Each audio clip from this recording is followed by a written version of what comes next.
কোন দিন? ওই যে বাচ্চু আমার সাথে ঘুরতে আর খেলতে চেয়েছিলাম সেদিন। ও, তা আমি খ্যাট খ্যাট করিনি, সত্য কথা কইছিলাম, বুঝতে পেরেছিস? সব সত্য কথা শুনতে ভালো লাগে না। তা লাগবে কেন? হ্যাঁ, লেখাপড়া বাদ দিয়ে এরকম পাড়ায় পাড়ায় ঘুরতে ঘুরতে খুব ভালো লাগে না? জানিনি তো, যেটা হবি না সেটা শুনতে তিতা লাগে। ও, এত যে তিতা তোমার লাগে সেটা তো আমি বুঝতে পারিনি। এখন বুঝতে পারিছেন তো? পারিছি মানে? একটা ভালো কথার জন্য বাড়ি শুদ্ধ মানুষজন আমার কথা শুনেছে। ওমা, কথা শোনাবি কেন? আমি তো বড় মাগের সেদিন সব ভুল ভাঙাইছিলাম। সেটা তো দুদিন পরে। আগে হোক আর পরে হোক, ভুল তো ভাঙিছে। ওনাকে নয় ভুল ভাঙিছে, কিন্তু তোর ভুলটাকে ভাঙিছে। আমার আবার কি এর ভুল? এই যে কি সুন্দর লেখাপড়া, এই লেখাপড়া যে বাদ দিয়েছিস, এটা কিন্তু তো ঠিক হয়নি। ভাঙিছে তো এখন তো আর জোরে লাগবি না। সেটা অবশ্য ঠিক। জানেন, আপনি কথাটা বলার আগ পর্যন্ত আমি বুঝি নাই মানুষের জন্যই পড়ালেখা যে কতখানি। আপনার মুখে কথাটা শোনার পর আমার দুনিয়াটা তো ওলট পালট হয়ে গেছিল। কথাটা যে কত বড় সত্য। এখন আর আফসোস করে কি হবে? বিয়ে শাদী করে যখন সাওয়াল পাল হবে, তখন তাদেরকে এই কথাটা ভালো করে বুঝাই বলিস, ঠিক আছে? আমি তো বিয়ে করব না। তাই না? মা আসলে একদম ঠিক কথা কয়। মা তুই কয় খবরদার। কি, কিছু তো কইনি, তার আগে খবরদার খবরদার করছিস কেন? হ্যাঁ, তুই যে পাগল, এজন্য তুই সবসময় ফসফস ফসফস করিস। খবরদার, পাগল কবেন না। মা যখন কয় তখন তো এরকম ফসফস করতে পারিস না। বড় মাই কক কক গে, উনি আমারে ভালোবাসে, আপনারা কবেন না। কেন? আমরা করলে কি হয়? যে ভালোবাসে সে কইতে পারে সব ধরনের কথা। আপনারা কবেন না, আপনারা আমার ভালোবাসেন না। শোন, এই গ্রামের সকলেই তোরে ভালোবাসে, আমিও তোরে ভালোবাসি। ভালোবাসাবাসির কথা এই রাস্তাঘাটে দাঁড়ায় কতি হয় না, একটু আড়ালে আবডালে কতি হয়। তালি ফলে গোমরটা থাকে আর কি। কি করছেন আপনি? না, আমি কিছু করছি না, মানে তোমরা করছিলে আমি তাই শুনছি মাত্র। কি শুনছেন? কি শুনছেন আপনি? খবরদার বাচ্চা টাইপের কোনো কথা কবেন না, তাহলে চুল কাটে কিন্তু হাতে ধরে দেবো, বুঝতে পারছেন? ওরে বাবা, এটা সোরের মার বড় গলা। তোমাকে সাথে আমি কোনো কথা কব না, যদি কোনো কথা কতেই হয় তাহলে তোমাকে গার্জেন মানে ওই মুরব্বিকের সাথে কথা কব। ওই যে কলাম না, প্রেম টেমের কথা একটু আড়ালে আবডালে কয় ভালো। মেয়েটার চেহারাটা না একদম খাজুরের মতো। ওর নাম খাজুর ডাক্তার। এত কি হয়েছে? এ কি, তুই কাঁদতেছিস কেন? আচ্ছা, আমরা খারাপ কিছু করেছি শুনি? ওই খিজির ডাক্তার আপনি চেনেন না? ও পারেন এমন কোনো কাম না, দেখতে যেমন খারাপ ওইরকম তার কাম, এমন কি হইব? আচ্ছা আচ্ছা, কিচ্ছু হবে না, তুই এটা কাম কর, তুই যা তো, তুই বাড়িতে যা, মা একা রয়েছে, যা। আমি যাব না। কেন? আমার হাত পা কাঁপতিছে। সেরে দেখো তো, এটা কোনো কথা? আরে তুই আমি কথা কয়েছি, তাতে কি সমস্যাটা কি? যা তো। দেখি দেখি দেখি, এটা নিতে হবে, দেখি দেখি দেখি না। হ্যাঁ হ্যাঁ, দেখি চোখটা দেখি, চোখটা খুলতে হবে। দেখি এটা দেখি, জিব্বাটা দেখি দেখো বাবা, কিছু হবে দেখি। না। হ্যাঁ,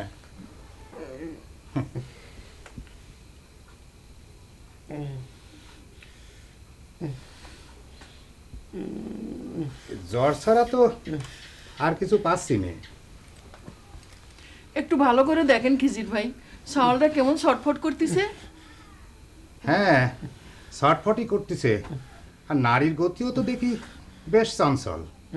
আচ্ছা, এরম হইল কি করে? ঝড় বাদলেরও তো দিন না যে বৃষ্টির পানিতে ভিজে জ্বর এসেছে, কিংবা ওই ঝড়ের হাতে বাঁচার জন্য দৌড়াইতে গিয়ে ঝপাত করে পড়ে গিয়ে আছাড় খেয়ে ব্যথা পেয়ে জ্বর এসেছে, তা তো না। অনেকটা ঝড়ের মধ্যেই পড়েছিল বলা যায়। বলা যায় মানে একটু খোলাসা করে বলেন তিনি। কেমন করে বলি, লজ্জারও কথা। আরে না না, ডাক্তারের কাছে লজ্জা করলে কি চলে? খোলাসা করে বলেন, বলেন। আসলে কোনো একটা ঘটনায় ও ভয়ও পেয়েছে, আবার লজ্জাও পেয়েছে। লজ্জাও পেয়েছে, ভয়ও পেয়েছে।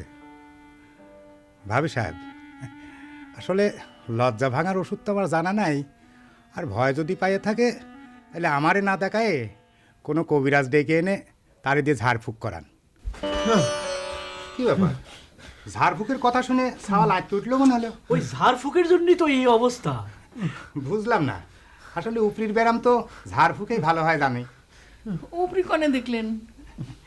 তাছাড়া তো আর কিছু দেখছি নে। কই দেখি দেখি দেখি, বুকটা একটু দেখ। জোরে জোরে নিঃশ্বাস না তো।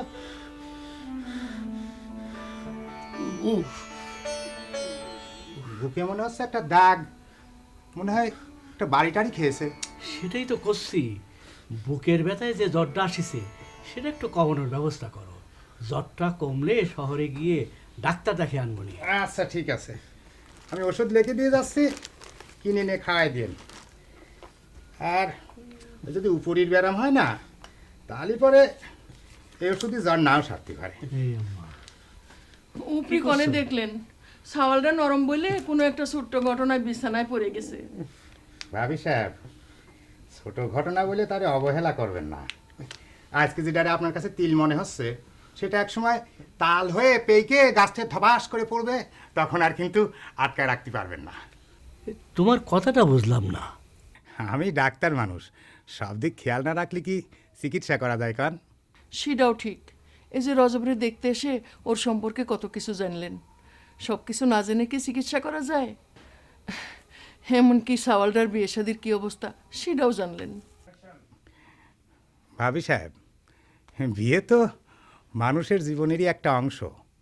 তাই কথা হচ্ছে কি, যে সওয়াল অল্পতেই ভয় পায়, লজ্জা পায়, আর ছোটোখাটো ঘটনায় বিছনায় শুয়ে পড়ে, তার বিয়ে শাদির ব্যাপারে একটু চিন্তা ভাবনা করে দেওয়াই দরকার। তাছাড়া আপনার ভাতিজার তো বয়স এখন ভাটির দিকে, তার আর বিয়ে করার দরকারটা কি? চাচাজি, তাহলে আমার কি হবে? হবি বাবা, নিশ্চয়ই হবি। একটু সেরেও সুন্দর একটা মাইয়ে দেখে কামটা সেরে ফেলাবানি। তা আগে সারেননি কেন? মন মতো মাহে পাওয়া যায়নি তো তাই। এই দেখো, চারদিকে কত পাত্রী ঘুরঘুর করতেছে, আর এরা বলে পাত্রী খুঁজে পায় না। কোন গায়ে? কোন গায়ে আবার? এই গায়ে। বুঝলাম না। বুঝতে হলে দেখারও চোখ থাকতে হয়। কি ব্যাপার, তাকাতাকি করতেছেন কে? আমি ভিন গায়ের মানুষ, একদিনেই কত কিছু দেখে ফেললাম, আর আপনি গায়ের মানুষ হয়ে আজ পর্যন্ত কিছু দেখেননি। আসলে আপনারা মনে হয় ঘাঁটা দিয়ে হাঁটার সময় চোখ বন্ধ করে হাঁটেন, তাই না? একটু খোলাসা করে কন্ত ভাই, আসলে কি সুন্দর একটা মেয়ে এই গ্রামে আছে? সাওয়ালটার জন্য বড় পেরেশান হয়ে গেলাম। এখন কি আর আছে বলা যাবে, বলতে হবে স্যালো। মানে? আমি ওই রমিজের মেয়েটার কথা করছিলাম। ও কুসুম, তা দেখতে খারাপ না, কিন্তু ওরে কি রজবের সাথে মানায়? ছোট মানুষ। ছোট মানুষ, আর ওই মেয়ের কথা এখন ভাইবেও কোনো লাভ নাই। ওর নজরটা এখন আসমানের দিকে। এসব কি করছিস? পরে সাদা শীতে বাইয়ে সাদা চোখ দিয়ে দেখলি তো সাদাই মনে হয়। আজকে আমি ওই বড় মেয়ের বাগানের পাশে রাস্তার ধারে যে লটঘট দেখলাম, আমার তো শরমে একেবারে মাথা নিচু হয়ে যাচ্ছিল। আর একটু হলে তো আমি মাটির মধ্যে মিশে যাইতাম। ওমা, কার সাথে?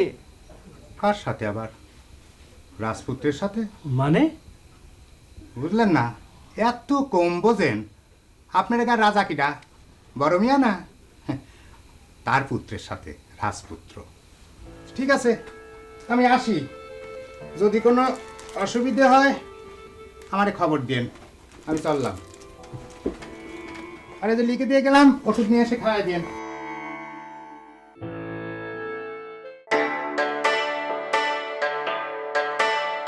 তার শরীর কি আগের চেয়ে একটু ভালো কেরা ভাই? কেরামত বাপের দেওয়ার নামটা কি করতে অসুবিধা হচ্ছে? মুখ ব্যথা লাগছে? কেরা কলে অসুবিধা কোনে? অপমান করা হয়। কারই অপমান করা? বাপ মারে। তা আমাকে ওই ইর খবর কি? বারো ওটা বেশি ক্যালানি খেয়েছে তো, সারতে সময় লাগবে। কি খেয়েছিল? ইয়ার কি মারো না, ফাজলামি করে বেয়াদব কোনাকার। না মানে কথা হচ্ছে কি, ওর এখন একটা দেখে শুনে ভালো মেয়ে দেখে বিয়ে দেয়, হ্যাঁ, না হইলে আমার ভাবিজানের বড় কষ্ট হচ্ছে। ওরে আমার কে রে, আমার বউয়ের জন্য ওনার বুকটা ফেটে যাচ্ছে। ভালো পাত্রী না পেলে নাতির বিয়ে দেবো না, বুঝেছো? তা দেখা সাক্ষাৎ তো অগন্তি করলেন, একটাও পছন্দ হয় না? আরে মেয়ে ঠিকই পছন্দ হয়, হিসেবে মিলে না। এই কিসের হিসেব? হ্যাঁ, কিসের হিসেব? সগলাই জানে কিসের হিসেব। বাস রে, আমার হিসেব আমি জানলাম না, তোমরা জেনে গেলে? না মানে সগলান কয় যে লেনদেনের হিসাব ঠিক হচ্ছে না দেখে নাকি 12 বিয়ে হচ্ছে না। এই জন্যই তোমার দোকানে চা খেতে আসিনি। 12 বিয়ের সাথে চায়ের কি সম্পর্ক আছে, এই যে চা খেতে খেতে মানুষের নামে গিবত গাওয়া হচ্ছে। না না, এটা আপনি ঠিক করলেন না। আমরা এক গায়ের মানুষ, এখানে বসে সুখ দুঃখের আলাপ সালাপ করি। বেশ তো ভালো, তো সুখ দুঃখের আলাপ নিয়ে কেসা টেসা বানায় না, বুঝেছো? না না, কিসা বানাতে হবে কেন? কত কিসা বন বাজারে ঘুরে বেড়াচ্ছে। এই আরেকজন জানলো না, শুনলো না, বুঝলো না, অমনি মাথা ঢুকিয়ে দিল। মাথা ঢুকবো কেন? আপনি কি নাপিত নাকি? আমি জানি শুনেই করছি। তাছাড়া আমি নিজের চোখে যা দেখেছি তা কয়া যাবি নে। অমশের ভাই, এক কাপ চা দাও। এই তুমি দেখেছো যে লেনদেনের হিসেব না মেলার জন্য আমার 12 বিয়ে দিচ্ছি না? আপনার কথা কখন গলাম? এই যে এখনই কোলে নিজের চোখে সব দেখেছো। এত মেয়ে দেখলো তো তোমার গায়ে কখনো যায়নি। তুমি কেমন করে দেখলে? হ্যাঁ, আসো খালি মিথ্যে কথার তালে। কি আশ্চর্য, আমি আপনাকে কথা করছিনি তো। তবে কার কথা করছো? আমি করছিলাম ওই বড় মেয়ের সাওয়াল আর রমিদের মায়ের কথা।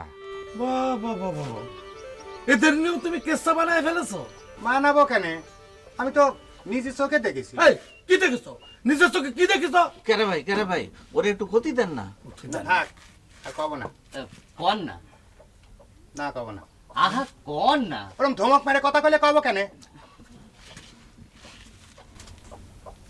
বড় লোকের ব্যাপার স্যাপার কয়েক আবার বিপদে পড়বো নাকি?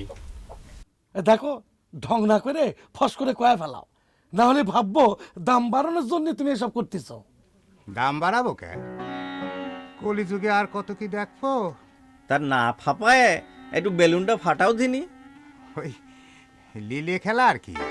কিসের লিলে খেলা? কিসের লিলে খেলা? দুজন মানুষের লিলে খেলা। কিডা কিডা? বড় মেয়ের সাওয়াল আর রমিজের মায়ে। কোনে? বড় মেয়ের বাগানের ধারে রাস্তার পাশে। এই মিথ্যে কথা, মিথ্যে কথা। মিথ্যে কথা না, আমি নিজে চোখে দেখেছি। যদি আমার কথা বিশ্বাস নয় তাহলে পরে চোখ কানটা একটু খোলা রাখেন। খোলা রাখেন? থামো এই দাও। চোখ কান খোলা রাখেন, নিজের চোখে দেখতেও পাবেন, নিজের কানে শুনতেও পাবেন। আসি। এই তোমার কেসব সরানোর স্বভাবটা গেল না। ভালো হয়ে যাও, বুঝেছো? ভালোই আছি। আপনি ভালো হন। ভালো না হলে কি আর সারা গায়ে রুগী দেখা যায়? হ্যাঁ, ওই জন্য সেরা কোটটা নতুন বানাতে পারলাম না।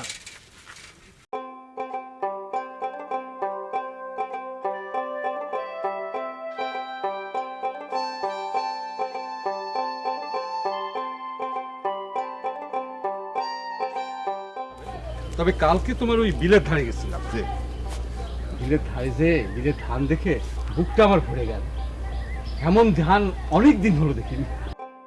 সবই আল্লাহর ইচ্ছে বড় মেয়ে। আল্লাহর ইচ্ছে তো বটেই, তবে বান্দার পরিশ্রমও লাগে। বড় মেয়ে আমার একার পক্ষে তো সম্ভব ছিল না। তাই আমার ছেলেটা বড় লক্ষ্মী, এক হাতে 5 জনের কাম করে। তোমার ছেলে তো আর লেখাপড়া করলো না, কৃষি কামটা যদি ঠিক মতন করে তাহলে তোমার আর ভাবতে হবে না, ঠিক মতন সব চলে যাবে। সেটা অবশ্য ঠিকই কয়েছেন। তোমার মাইয়াটাও তো লেখাপড়া করলো না, বড় হয়ে গেছে। তা বিয়ে শাদির কথা ভাবতেছো না? না বড় মিয়া, একটা মাত্র মাইয়া আমার। বিয়ে দিয়ে দিলে এত তাড়াতাড়ি বাড়িটা ফাঁকা হয়ে যাবে না আমার। গাঁও গ্রামের ব্যাপার, ভালো চাউল পেলে বিয়ে দিয়ে দেওয়াই ভালো। আর কয়টা দিন যাক, এখনো তো ছেলে মেয়ে যায়নি। বিয়ে দিলে দেখবা সব ঠিক হয়ে যাবে। তা না হয় হবে বড় মিয়া, কিন্তু আমার ভাবতে বড় কষ্ট হয় যে মেয়েটা এত তাড়াতাড়ি পর হয়ে যাবে। কেন, বিয়ে দিলে পর হয় নাকি? আমি আমার মেয়ের বিয়ে দিইনি, সে কি পর হয়ে গেছে? আপনাদের কথা আলাদা, আমরা গরিব মানুষ, কার হাতে যায় পড়বি, কার বাড়ির যায় পড়বি, খবর দিলি সময় মতো আসতে দিবি কিনা, এ সমস্ত ভাবলি বুকের মধ্যে ওর কষ্ট হয়। মেয়ে তুমি দেখছি মেয়েটাকে খুব বেশি ভালোবাসো, এত কথা তো আমরা ভেবে দেখিনি। বড় মিয়া, 10টা না 5টা না একটা মাত্র মাইয়া আমার। ঠিক আছে, ঠিক আছে, যেটা ভালো মনে করো সেটাই করো। তবে ছেলে মেয়ের সবাই মতো বিয়ে দিয়ে দিয়া বাপ মায়ের কর্তব্য। সালাম আলাইকুম বড় মিয়া। ওয়ালাইকুম আসসালাম। তা ডাক্তার হ্যাঁ কোনে থেকে? আর কোয়েন না, ওই যে আজার ভাইয়ের একটা মেন্দা ভাইস্তে আছে না, হ্যাঁ, তারই দেখতে গেছিলাম। কেন তার আবার কি হলো? জ্বরে পড়িছে। জ্বরজারি আজকাল বাড়ি গেল নাকি? কেরামোল্লা আর তার নাতি তারও জ্বর, ওদিকে আবার আজার ভাইয়ের ভাস্তেরও জ্বর। আরে ক্যারামুল্লার তার নাতি জ্বর হয়েছে তো ধুলাই খেয়ে। ধুলাই খেয়ে? ও মা, আপনি জানেন না? টুকরো টুকরো সুখ, কষ্ট আর কিছু ব্যথা মিলে মিশে তৈরি হয় জীবনের রূপকথা। রঙিন স্বপ্ন হতে বিবর্ণ, সময় নেয় অতি অল্প, চাওয়া পাওয়ার হিসেব মেলে না জীবন